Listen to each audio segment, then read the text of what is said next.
de la clase número 8 y es título La obra mediadora de Cristo. La obra mediadora de Cristo.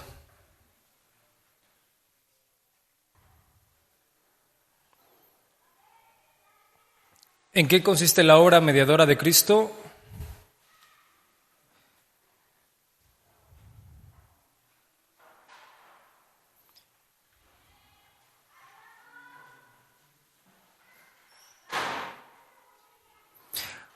Bueno, primeramente hemos reconocido que en el mundo hay tanta maldad que necesita ser salvada, ¿verdad? La humanidad. En el mundo hay maldad y por lo cual necesita ser salvada de sí misma. Pero eso no es suficiente, ¿no?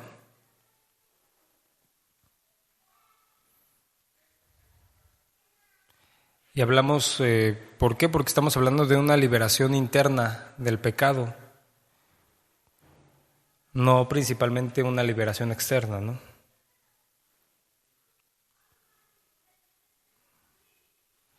Estamos una liberación interna.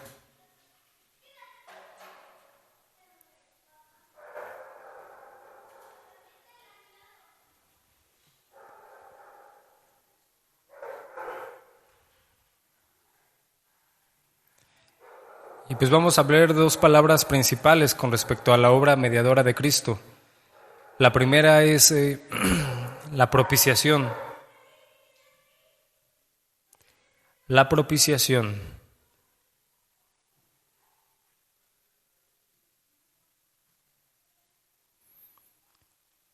Esta palabra propiciación significa tapar o apaciguar.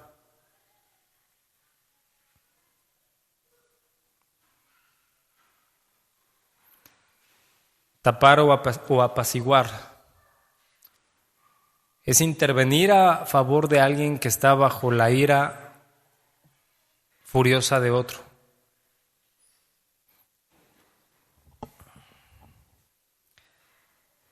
Intervenir a favor de alguien que está bajo la ira furiosa de otro.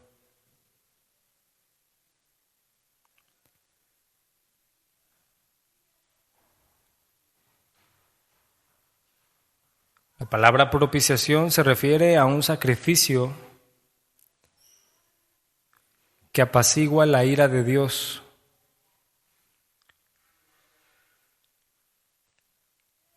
La palabra propiciación se refiere a un sacrificio que apacigua la ira de Dios al satisfacer su justicia.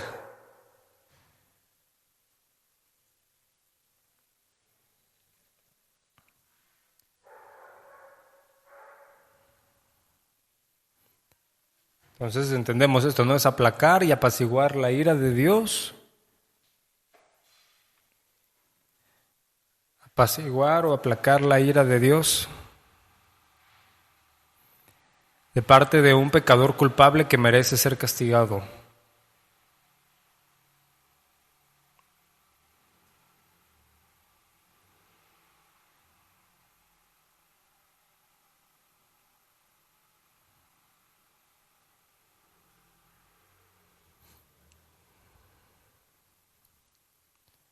Convertir la ira en favor divino.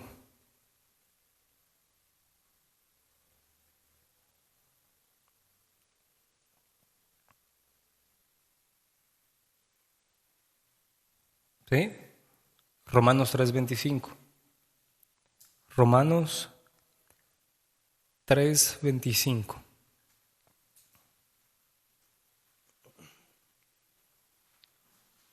Dice ahí, a quien Dios puso como propiciación por medio de la fe en su sangre para manifestar su justicia a causa de haber pasado por alto en su paciencia los pecados pasados. Dice, a quien Dios puso como propiciación por medio de la fe en su sangre para manifestar su justicia a causa de haber pasado por alto en su paciencia los pecados pasados. Aquí, ¿de quién está hablando? Pues claramente de Cristo, ¿no? Primera carta de Juan 4:10.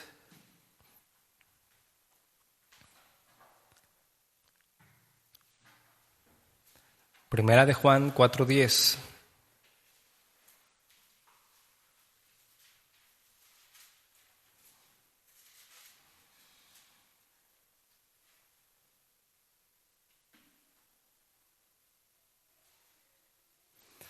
Dice, en esto consiste el amor, no en que nosotros hayamos amado a Dios, sino que Él nos amó a nosotros y envió a su Hijo en propiciación por nuestros pecados. Y vemos en el Antiguo Testamento cuando uno quebrantaba la ley ofrecía un sacrificio a Dios, ¿no?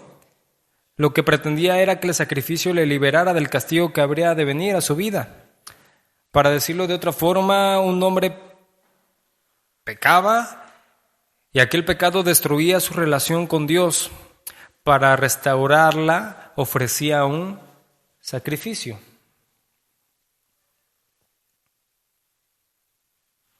Eso es lo que vemos en el Antiguo Testamento, ¿no? Que era sombra de lo que había de venir, ¿no? El sacrificio perfecto de Cristo. Pero aún vemos, como era una sombra, vemos que aún los hombres no se daban cuenta que no era suficiente, es decir, no era suficiente, no estaba completo, y lo vemos varias veces en el Antiguo Testamento. Por ejemplo, a David, vean al Salmo 51:16.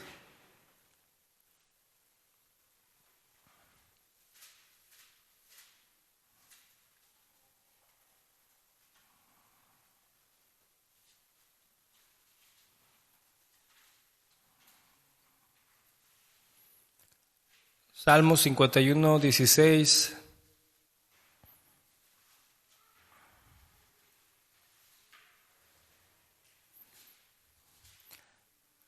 Aquí dice David, porque no quieres sacrificio, que yo lo daría. No quieres, dice, holocausto.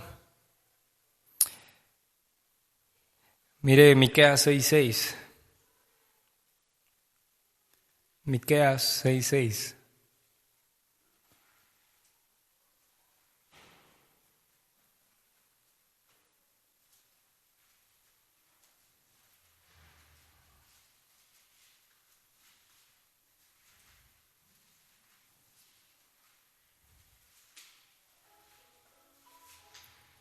Dice ahí, ¿con qué me presentaré ante Jehová y adoraré al Dios Altísimo?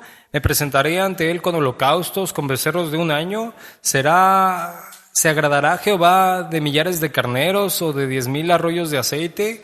¿Daré mi primogénito por mi rebelión, el fruto de mis entrañas por el pecado de mi alma? Los hombres sabían instintivamente que una vez que había pecado, pues no podían los sacrificios terrenales arreglar las cosas completa y totalmente, ¿no?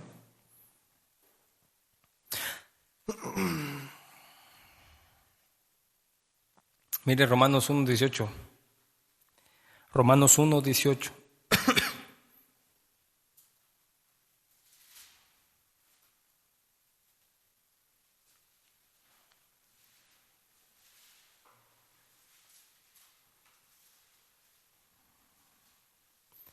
Romanos 1:18 dice ahí, porque la ira de Dios se revela desde el cielo contra toda impiedad e injusticia de los hombres que detienen con injusticia la verdad de Dios. En toda la Escritura podemos encontrar acerca de la ira de Dios, ¿no? Y esto claramente es consecuencia del pecado y de la desobediencia del hombre al mandato de Dios. O sea, ¿Dios se agrada de los pecadores? No, ¿verdad? Es lo que entendemos. ¿Dios ama a los pecadores? Aquí hay una situación, porque siempre viene esa pregunta, ¿no? Y unos dicen sí y no. Y tiene cierta verdad en esas dos afirmaciones, nada más hay que ponerlas bien claro, ¿no? Ahí en la Biblia encontramos las formas como Dios manifiesta su amor.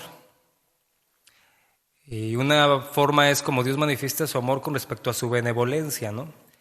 Él es bueno para con todos los hombres. ¿Por qué? Bueno, él aún el hombre impío no lo ha consumido, sino que tiene paciencia para su arrepentimiento, pero no se agrada de lo que el hombre impío hace. O sea, Cristo vino al mundo sin que el hombre lo mereciera, sin que el hombre estuviera haciendo nada bueno. Dios manifiesta un amor benevolente en su carácter, porque Dios, lo entendemos, es amor. Pero otra cosa es cuando cuando Dios se muestra complaciente del hombre. Y cuando Dios se complace del hombre es cuando Él hace su voluntad, cuando Él es hijo de Dios y camina conforme su voluntad y manifiesta su amor de una forma muy especial, como con nadie más la va a manifestar, ¿no? O sea, Dios aborrece al pecador y ama al justo.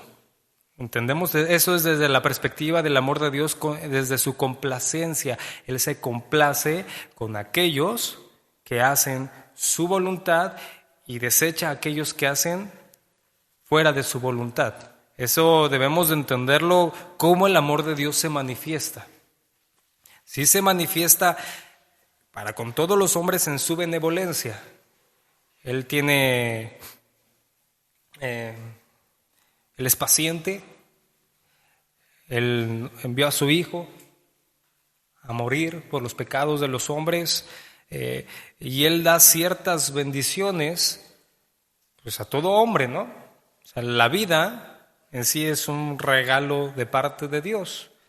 Eso es el amor de Dios manifestándose en su benevolencia. Pero otra cosa es cuando Dios ama, cuando se complace de la vida de una persona, y esto es aquella persona que hace la voluntad de Dios, que ha sido regenerada, que ha nacido de nuevo. Entonces, desde esa perspectiva entendemos, Dios no ama al que no hace la voluntad de Dios. ¿Sí? Hay que entenderlo, porque decimos, bueno, entonces, ¿cómo Dios ama o no ama al pecador? No lo ama en el sentido de su complacencia, y Dios no se complace de ellos. Y de hecho el pecador, si no se arrepiente, ¿dónde va a terminar? En el infierno. No nada más porque dicen, no, Dios aborrece alguna afirmación un poco rara, ¿no? Dios aborrece el pecado, pero ama al pecador. No es completa y totalmente verdadera. ¿Por qué? Porque no nada más se va, o sea, el que se va a ir al infierno es el pecador. Dios no se complace del pecador, pero manifiesta un amor benevolente para con los hombres. ¿Sí lo vemos o no? Dice, porque la ira de Dios se revela desde el cielo contra toda impiedad e injusticia de los hombres que detienen con injusticia la verdad. Dios va a manifestar su ira, la ira de Dios. Y entendemos que no es una... Cuando hablamos de la ira de Dios, no hablamos de algo que es malévolo. O sea, que no es caprichoso, ni rencoroso, ni vengativo, como lo es el hombre, ¿no? Sino que es una ira justa y real. Es decir, el hombre o la mujer que no viene al arrepentimiento, que no se arrepiente, sufrirá la furia merecida por su pecado.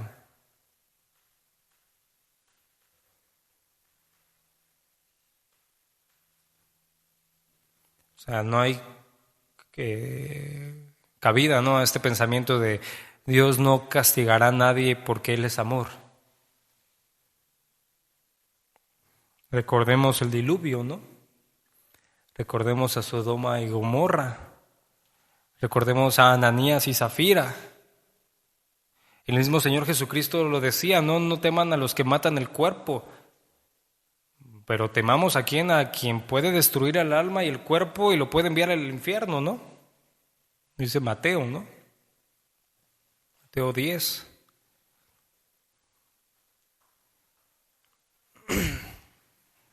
Mire Isaías 53:5.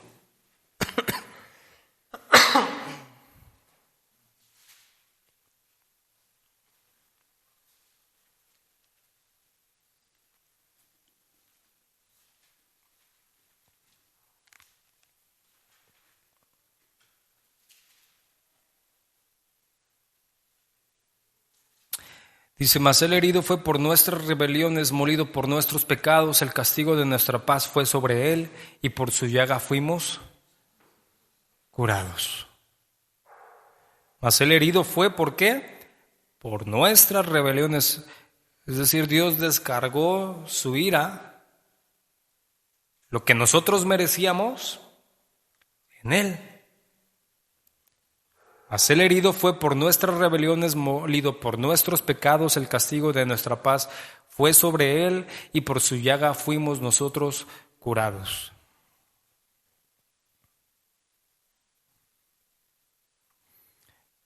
Ahí mismo Isaías 53:10 dice, con todo eso Jehová quiso quebrantarlo, sujetándole a padecimiento. Dice, cuando haya puesto su vida en expiación por el pecado, verá linaje, vivirá por largos días, y la voluntad de Jehová será en su mano prosperada. Nuevamente vemos aquí esta palabra, ¿no?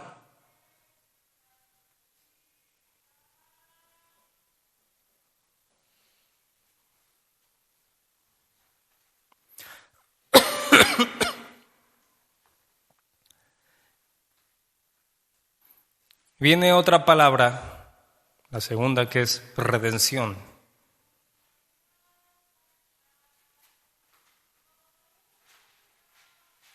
Redención.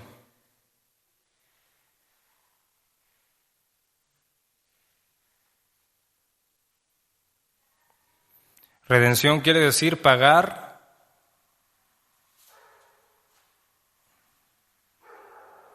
la demanda que pide la ley.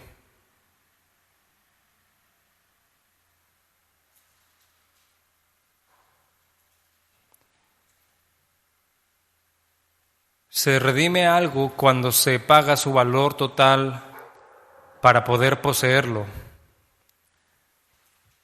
Se redime algo cuando se paga su valor total para poder poseerlo. Y redentor es aquel que paga tal precio.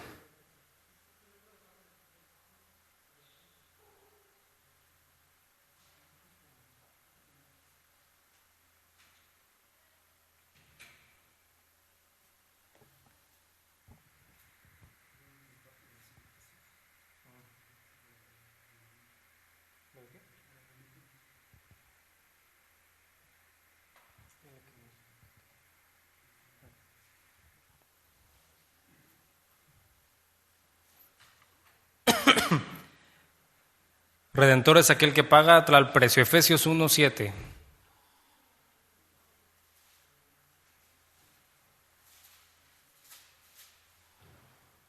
Efesios 1:7.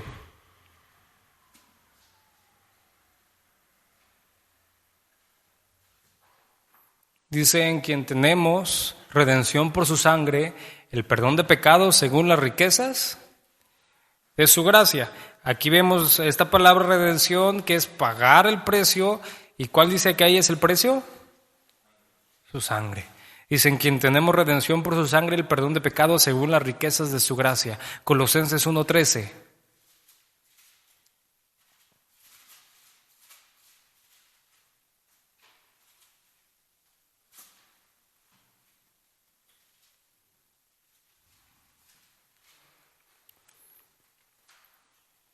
Colosenses 1:13.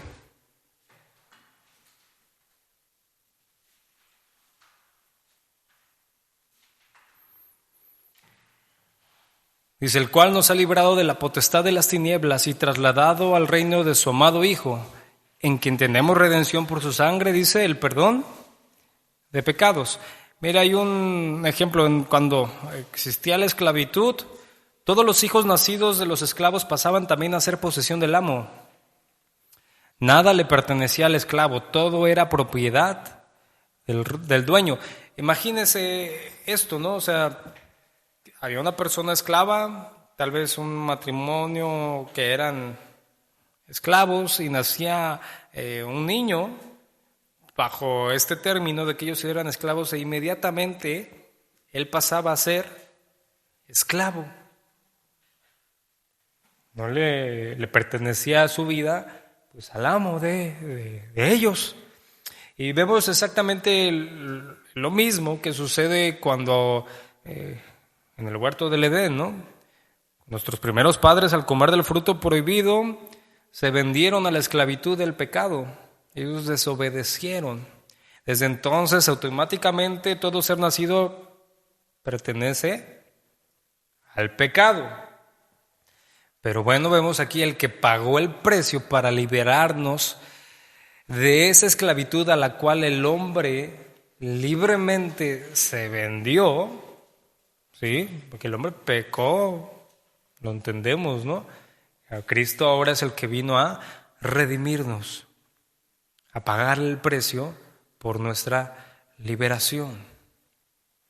Primera de Pedro 1:18. Primera de Pedro 1:18.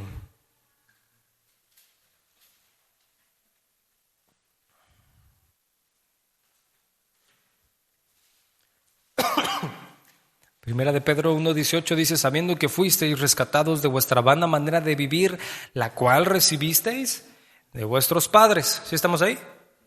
Dice: no con cosas corruptibles como el oro o la plata, sino con la sangre preciosa de Cristo, como de un cordero sin mancha y sin contaminación. Vemos exactamente lo mismo, ¿no? Sabiendo que fuimos rescatados de nuestra vana manera de vivir, la cual heredamos, recibimos, dice, de nuestros padres. No fuimos rescatados con cosas corruptibles como el oro o la plata, sino con la sangre preciosa de Cristo, como de un cordero sin mancha y sin contaminación. Por tanto, ya no podemos seguir entregados al pecado, ¿no? Mire Hechos 20:28.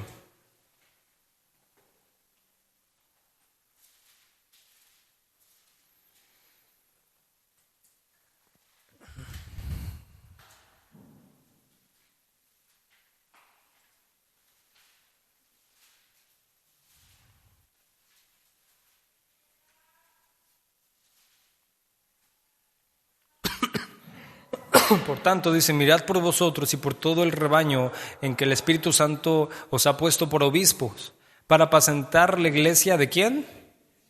Del Señor, la cual, dice, Él ganó por su propia sangre. Primera carta a los Corintios 6:19.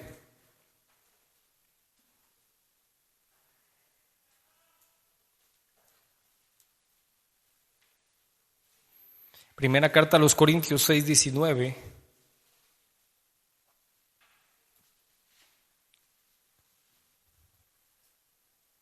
Dice: ¿o ignoráis que vuestro cuerpo es templo del Espíritu Santo, el cual está en vosotros, el cual tenéis de Dios, y que no sois vuestros, porque habéis sido comprados por precio? Glorificad pues a Dios en vuestro cuerpo y en vuestro espíritu, los cuales son ¿de quién? De Dios. Ahí mismo el 7:23. En primera carta a los Corintios 7:23 dice: por precio fuisteis comprados, no os hagáis, dice, esclavos de los hombres. Y Romanos 6:18.